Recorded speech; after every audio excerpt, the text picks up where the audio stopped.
তারাপীঠে মায়ের দর্শনে গিয়ে টাকা দেওয়ার দিন শেষ। বন্ধ হয়ে গেল দর্শনের নামে কোটি কোটি টাকার কারবার।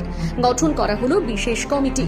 দীর্ঘদিন ধরে তারাপীঠে অভিযোগ উঠছিল, একদিকে সাধারণ লাইনে দাঁড়িয়ে দর্শন করতে গেলে ঘন্টার পর ঘন্টা অপেক্ষা করতে হচ্ছে, অন্যদিকে টাকা দিলেই মিলছে দ্রুত দর্শনের সুযোগ। অভিযোগ শুধু এখানেই শেষ নয়, যে টাকা ভক্তদের কাছ থেকে নেওয়া হয়েছে সেই অর্থে সঠিক হিসেব নিয়ে উঠেছে বড় প্রশ্ন।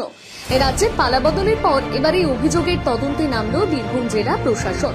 জানা গিয়েছে মোট ৮ সদস্যের একটি বিশেষ তদন্ত কমিটি গঠন করা হয়েছে। এই কমিটিতে রয়েছেন মহকুমা শাসক, মহকুমা পুলিশ আধিকারিক, রামপুরহাট কোষাগারের হিসেব রক্ষক সহ একাধিক গুরুত্বপূর্ণ প্রশাসনিক কর্মকর্তা। আর পুরো তদন্তের নেতৃত্ব দেবেন অতিরিক্ত জেলা শাসক উন্নয়ন। ঠিক কি কি খতিয়ে দেখা হবে? তদন্ত কমিটি খুঁজে দেখবে দ্রুত দর্শনের নামে কত টাকা সংগ্রহ করা হয়েছে, সেই অর্থ কোথায় খরচ হয়েছে, সব আয় ব্যয়ের সঠিক হিসেব আছে